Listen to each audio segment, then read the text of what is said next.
Well, hi everyone. My name is Kerington Alston. I am the co-host of Inspire with Al and Keri. And I am so excited to welcome our guest. She is a PhD scientist, a patent lawyer, and founder of absolutely everything curly. So without further ado, Dr. Gaby Longsworth. And did I pronounce that right? Is it Gabby? Because I've heard some people say Gaby. Is it Gabby? Yeah, it's Okay. actually Gaby like Is it baby. Gaby? Okay, well, I learned something new today. Sorry about that. So, Dr. Gaby.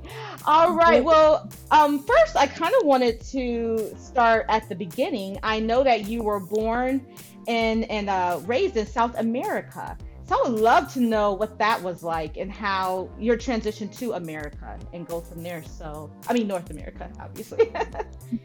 Yes, sure. So I was born and raised in Mhm. Suriname, which Cool. used to be Dutch Guyana. So a lot of people may have learned it way back in the day as Dutch Guyana, but we became independent in 75. So it's been Suriname for a long time. And it was an amazing, in comparison, it was an amazing childhood in the Yeah. sense that it's an incredibly diverse country. And almost everybody has curly hair, so you kind of feel right at home. Good. Good. Yeah. if you Very don't true. straighten your hair. I am also Yeah. from a mixed background. My mom, who's passed away a long time ago, but she was um, 75% black and 25% Chinese, believe it or not. It's kind of Wow. interesting combination. And Yeah. my dad is like Dutch, Portuguese, and some Jewish background. So I'm usually on the forms here. I'm other because Right. nothing is. Right, right.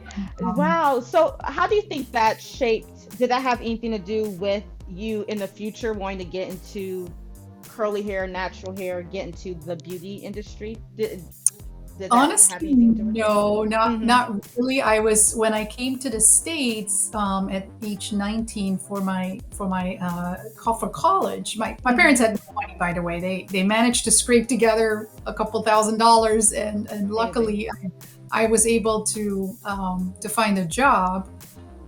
It's a long story, but they were going to immigrate to the U.S. the whole family, and at the last minute, my mom said, "I can't do it. I want to stay." Yeah. So I was the only one who came Oh my over. gosh. 19. And I was so excited. You have no idea how excited I was. I had all these dreams and ambitions and very determined kid. Let's just put it there. Yeah. Very independent. I was always very independent and just kind of knew what I wanted to do early on. I was like molecular biology. That's it. That's what I want to do. Right. Are you the So oldest? I am the oldest. See, I am too. And I totally relate when it's like that. Okay, I know what I want to do. I'm determined. No one has to hold my hand. I got it. Yeah. Yeah. I Just recognize that. I was like, she must be the oldest child. anyway. Right, right. So that Wow. was really all I was focused on was Yeah. science and and went on to grad school, whatever. But my hair was certainly something that you were always aware of, right? Right. Just growing Right. up, my Mm-hmm. mom's side, as I said, was black, and most of them had chemically relaxed hair, Mm-hmm. processed hair, whatever. Mm-hmm. My mom would always say, you have these beautiful curls. Don't chemically treat it. Like you're so Right. lucky to have these curls. And to me, it was just like one poofy frizz ball because this is tropical climate. I had no idea what I was doing with my hair, so it was just usually Right. frizz down, right? It's like Right. 90s all the time. It's tropical. It's hot. It's humid. So I kept it very short because I did a lot of Yeah. sports and I had no time to figure it out.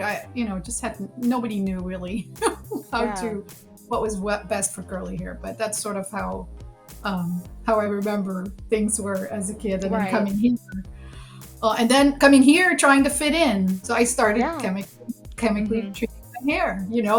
Let's try to control the curl. Let's Yeah. try to do things to it so you kind of fit in a little bit better with everybody else. Right.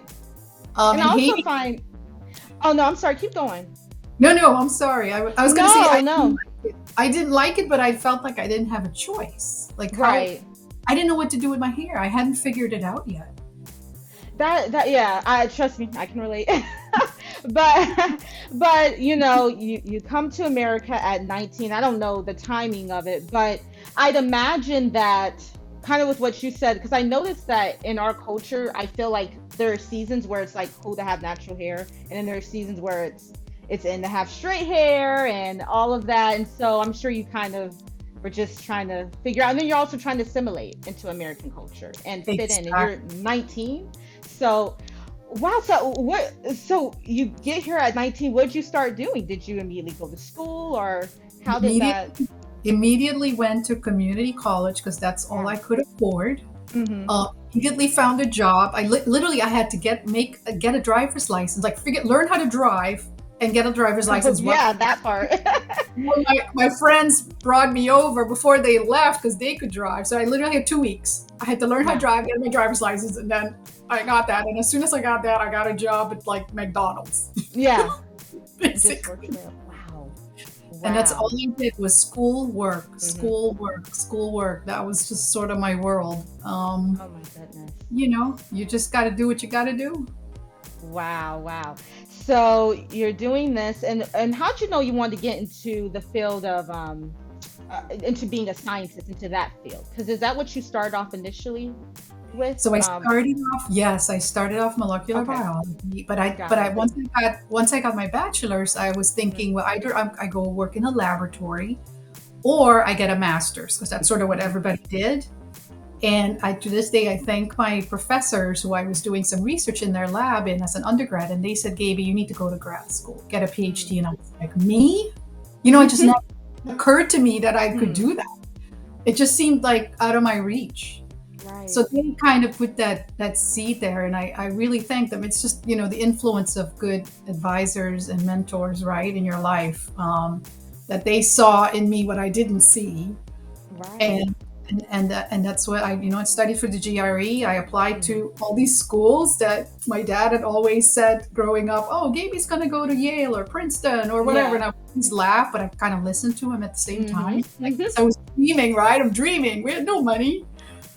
But I applied to Yale and to Hmm. Princeton and to Johns Hopkins, and I got in all of the schools. So it was just America is just like I'm like an example of so many examples of the land of opportunity if you really put your mind to it and work hard, and just Hmm. obviously have support, have those people that lift you up and make you Right. believe in yourself. But yeah, I had the luxury of choosing which graduate school to go to, I and mean, I, who gets to do I went to that? yeah, so which is a great school. So I think there's something to be said about when you kind of don't have the cushiony life and you have no choice but to make it. It's one thing if you know, well, I can always move back in with mom and dad, or but you don't have that luxury. So it's like, That is such a good point because my husband is from Belize. He's also okay, an immigrant. We met here in Florida. And our kids, we have two boys, they're so spoiled. But we spoiled them. Like but we gave them everything that we didn't have. And yeah, I yeah, just I just don't think they try as hard as we used to. Like like we had no choice. It's like either yeah, you go find a job or you have no money to pay rent. Like you just right, like we had that yeah. sense of urgency, and they have zero. I find that so inspiring, especially because I think I'm a millennial, but I know it's a lot of millennials and Uh, Generation Z's. I think that's what they're called. A lot of them, I think, kind of struggle with, okay, I have these dreams and goals. I know what I want to do, but they like let little obstacles kind of get in their way. And I think your story would so inspire them because you didn't, it's not like, oh, I no can't do it because so and so hurt excuses. my No, feelings. It's no, like no I gotta no excuses. excuses. Yeah, And sometimes I may not be the most sympathetic, honestly, when people who are born here, who have all these yeah, opportunities, are like, moaning and complaining, and they can't do this and they can't do that. I'm like, hold on a minute. yeah, You have family. You have all yeah, these things. I didn't have any. I had nobody. I had a couple yeah, of friends. I had no family. I had, yeah, X amount of money, and I had to like just do it. So if yeah. I can do it, let's see why Was you can. English, did you know English prior to coming, or did you have to learn it as you came I did know English. I here? was very good Okay, in languages for sure. But we had English good. from fifth Okay, grade.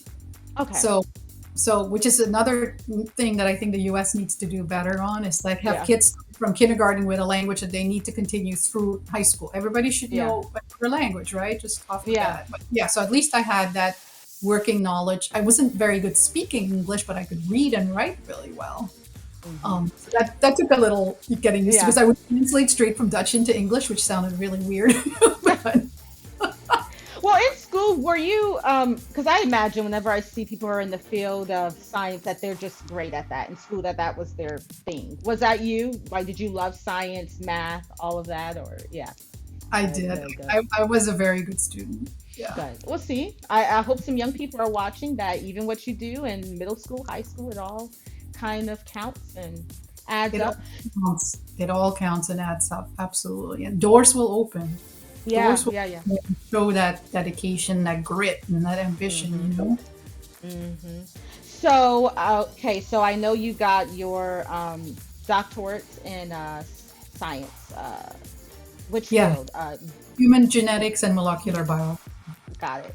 All right. And so I know you're a patent lawyer. How did you get into that, even though you went to school for? So, what's kind of the transition into that? So this is an interesting thing that maybe not everybody knows, but once you're in Hmm. grad school, so it's usually about 6 years from Okay. bachelor's to PhD, it takes about 6 years. And it's hard, right? You got all these classes you got to take. You got to TA a lot of times, undergrads or med students. You got while you're also doing rotations through laboratories to decide which lab where you're Hmm. going to stay in and do your PhD thesis work in. And around my fourth year, we had a new postdoc in the lab. So this is someone who already got a PhD from another university and then came to our lab to do a postdoctoral, which is where you're pretty much independent doing research and whatever else. And my eyes just kind of opened because of how incredibly difficult it was as a postdoc. So he was making less money as a postdoc than our tech, who had a bachelor's degree. He had no health insurance. He had to pay for it himself. They had no subsidized parking like we did as grad students. I Right. mean, it was just one thing after another. And then once he had incredible research done in our lab and was applying for faculty positions, he would tell us he would go to an interview for a faculty position, be one position, there'd be 100 Mhm. candidates. And they were all his friends. They were all other postdocs who were Yeah. also from amazing schools, like we've got Yale, Harvard, Princeton, Yeah. whatever, PhDs, postdocs, and they're all competing for one position. And I was thinking, I just I can't do this. Yeah. There's no way, right? Because you have no guarantee of anything. You'd have no guarantee that you're going to get a position where you want it. You may have to go to, I don't know, nothing wrong with North Dakota, but you may have to go to North Dakota, wherever the position Mhm. is, you got to go and drag it Right. there, right? Then you don't know if you're going to get grants. You don't know Yeah. if you're going to get scooped. You don't know if you're going to get good grad students to do your research. It's just very, very unpredictable. And you can be the hardest working person in science and get absolutely nowhere. And I Mm. looked around me in my department, all phenomenal professors. We had a lot of women for some reason in our department, but the majority were not married, had no kids, because that's what it took to Hmm. get to that level. Whereas the male professors had a spouse at home with kids. Yeah. Like Yeah. I wanted it all. I didn't want to sacrifice that. I wanted to have a 401k sooner Hmm. rather than later. I wanted to have a family. I wanted, like I wanted all. And so Right. but I love science. So I didn't want to lose what I'd been working so hard towards. I was like, okay, what can I do with this PhD and still use my science background? And that turned out to be patent law. After lots of soul searching and talking to a Yeah. lot of people, doing a lot of research, I discovered that patent law would probably be really good for me. The only catch was I'd have to go to law school, which after You're six probably like, years, I'm done with school.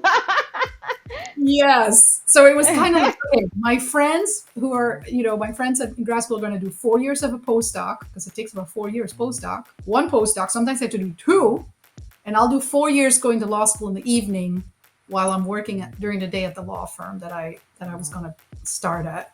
So to me, it was like, oh, it just balances out. 4 years, four Yeah. years. Yeah. That's the way to look That's at how it. I sold it to myself. Oh my goodness. That's how I ended. Wow. Yeah, and that Wow. was that was in 1998 when I Oh, when I when I made that switch, and I've been at the same law firm all this time. oh my goodness. Wow. Pretty Awesome. crazy. Awesome. Yeah, it's pretty So crazy. I read that you started, and I hope I'm correct on this. I think you started absolutely everything early. Did you wait till your kids were out of school before? Not out of school, but like out of the house. until they They were were, much older and well, they had, transitioned to. yeah, well, they finished high school. My Okay. youngest finished high school, so he started at he finished at 17. He finished a year early, Hmm. so he started at the local school here, the one that I went to, actually, Florida Oh Tech. wow, wow. Um, and so he was living in the dorms, and my older Mm, son already left and was doing his own thing. So I was like, oh, I have all this time on my hands. yeah. It was a combination of that plus Hmm.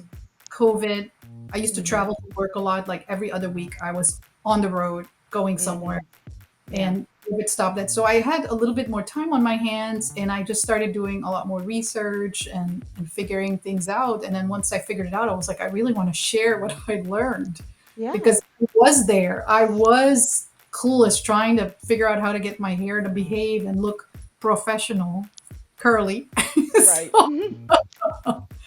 so, so yeah, that all sort of went into the mix and why I started this website.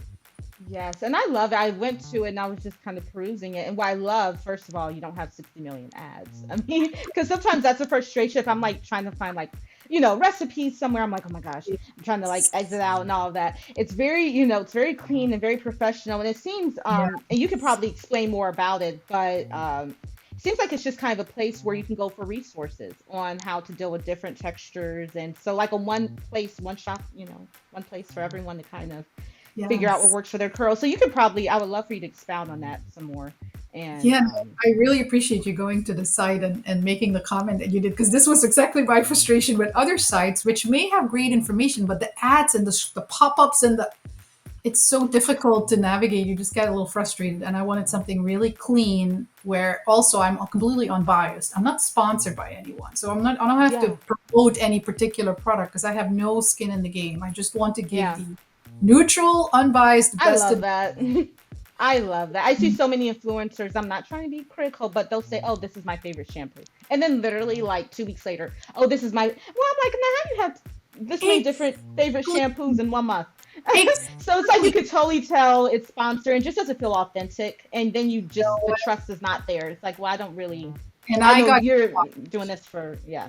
I And so got I caught love that. all that. I got caught by all Hmm. that because I used to follow all Yeah, these YouTubers and stuff for the last 2, 3 yeah, years. Well, they would promote this. I would go run and buy that yeah. because my hair is similar. I would go run and buy that and try that, and then 2 weeks later they have another favorite. I'm like, "What? That was your favorite." so, Right, right. Yeah. So it's like, okay, who can I trust? so I wanted it to be a site. First of all, I wanted it to be beautiful and welcoming. So there's tons of diversity. There's people from every Hmm. possible hair texture, background, whatever, men, women, children. I wanted it to be accurate. That was also my Hmm. big thing. I wanted to be science backed. So Yeah, why would this work for your hair or not work for hair? I want people to be empowered to figure it out for themselves. Like now I know what's going to work for my hair. So now I know yeah, instead of this universe of products, it's yeah. maybe this one because these are Mm, going to work for my hair for these reasons. Now I know why. The why right. behind it is always really important to me. Yeah. Didn't you know that these gimmicks, like these marketing gimmicks, are not going to work on you anymore because you'll know Right. what is in, how to read the ingredients label and what does it mean. Yeah. I have a question. What common mistakes do you see a lot of women or men make in terms of the products to use for their hair, for their curls? I think it's a lot of asking someone else what they're using because you love Mm, their hair and then you go run mm, and buy it and think it's going to do the exact same thing for your hair. right. It's a natural thing to do. I have done it myself, so I Yeah. understand it. But it's also not reading the ingredients, not Mm, understanding what is in this product. Because we're so careful with what we eat and we look at the yes. label, maybe Yes. even what we put on our skin. But when it comes to our hair, we just gotta ignore all that and just like slather whatever kind of stuff on it. Good But point. scalp is skin, right? Scalp is skin. It still gets in if you're not careful. So Mm, being educated about that and not just the products but also the techniques, why you shouldn't brush dry hair or why you shouldn't vigorously brush wet hair or all mm, of these, why is that bad? Not just mhm. someone telling you it's bad, but why is it bad?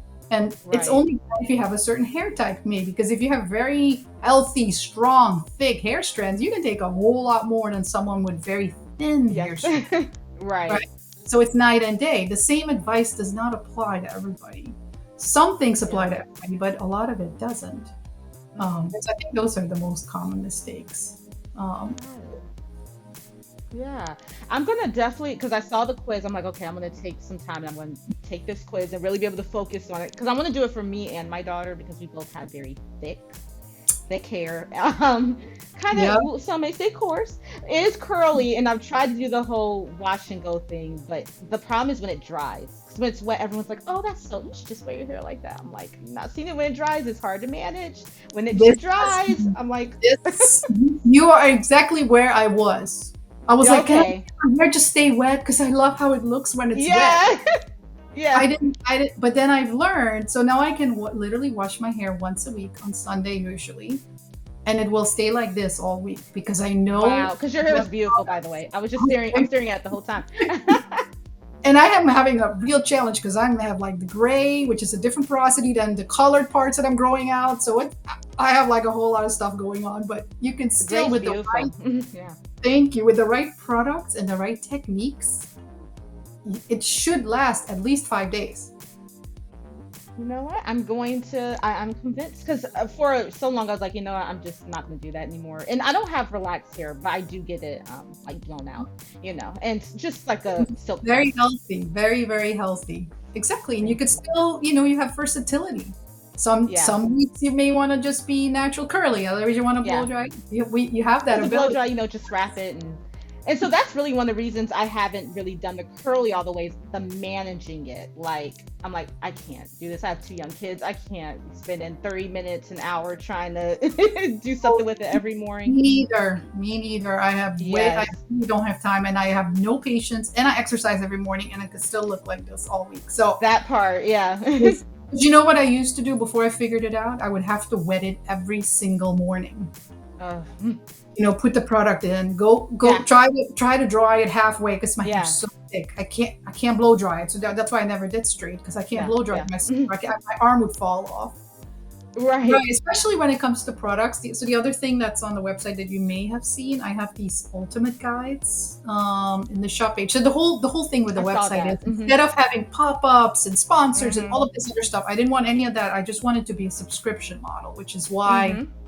I'm offering the subscription where everybody Yeah. has access to everything on the website that Yeah, currently, I'm interested in that right? for sure. So Yes. the Find Yes. a Salon, I will find a salon database. So it's over Okay. 1,200 salons for specifically for curly textured hair, like all Mhm. across the US and also abroad is in this database that you would have access to. But then also Mhm. the ultimate guide. So what are the ultimate guides? Why is that a big deal? I don't think there's anything like that out there.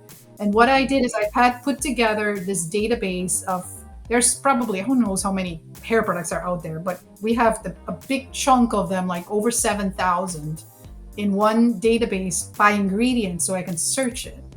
So, for example, if I want a guide for all the deep conditioners out there, usually it comes to about 100 deep conditioners. So, I don't know approximately in terms of the number of products. Then I categorize them for if you have low density hair or high density hair, if they have aloe or coconut, which some people are allergic to, if they're curly girl friendly, if you're into the curly girl method, which is also explained on the website for people who don't Mhm. know what that is, etc. So every product is marked. So if you have this guide for $10 or get the subscription, the yearly subscription, you get access to all the guides, all Yeah. leave-ins, conditioners, shampoos, whatever it is.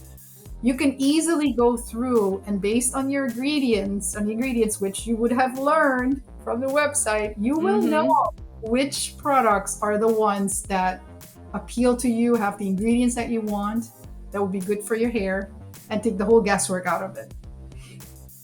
So Wow. that's the idea behind those.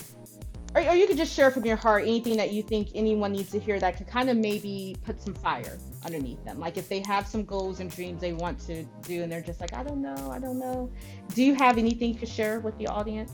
And I kind of want to end it on that note because, I want to end it on an uplifting note for if someone's just thinking, I want to do this, I want to start this business, I want to do this, but I just feel discouraged and I feel like I don't know where to start. Yeah, What's like one thing that you just think you could share with everyone? I think the one thing would be don't be scared to fail. That's If great. you have that fear, you will never Hmm. try anything worthwhile because you will paralyze yourself with all the things Yeah. that may go wrong. Sometimes just don't think about it too much. Have that passion. If you have that passion, most things will at least lead you somewhere in a great Yeah. place. But try it. Try Yeah. it. Kind of like what you're doing.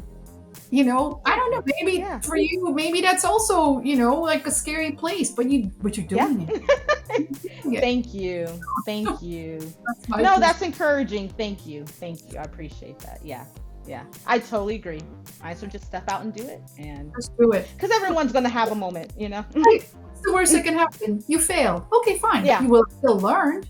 You will have Yeah. learned not to do, and you may be able to do something else with what you've learned. So it's never Yeah. failure. It's a life lesson, and you will have either thicker skin or you have learned something Hmm. else. So Yeah. And people, though, they may laugh and talk, but they're laughing and talking, you're doing. So that's the way to look at it, you know? exactly. So, well, this was great. And I've learned so much. I was just kind of taking it in, and I'm inspired now. Even now, I'm looking at my life like, not so bad. I was born and raised here. I can, you know, and I think it's so inspiring, and also how you're able to do this while being a wife with the children, because I mean, your kids are grown, but I'm sure you were working when they were young and balancing that. I mean, do you even It, have any advice on that? How did you handle it when they were super? my Yeah. number one thing is, which it's easy for me to say at this point because we've been together for Hmm. 33 years, but pick your partner correctly. Like do be Wow, careful picking your partner. that's good advice. Because you need someone who will be there through thick and thin, who will help out. And if it wasn't for my husband, I wouldn't be a partner in a law firm. I wouldn't be a whole lot of things. But as soon as when I had my son, my first son, in second year law school, I was going to law school at night, working all day. I had my maternity leave, and then I handed the baby over to him, and I said, "Good luck." And I went back Oh to my gosh. and he stopped working and he took care of the kids, and then 3 years later we had my second son and he took care of him. And he took care of everything. He took care of the house, he took him doctor's appointments, he did the groceries, they picked me up from law school Yeah. at night, he dropped me off in the morning at the metro. It's teamwork, it's partnership. We're a partnership. I think there's something to be said about that. But That yeah, is, I that think that's such great advice. You really don't hear people say that, but it's so important to choose the right yeah, partner because, man, you got man. to, yeah.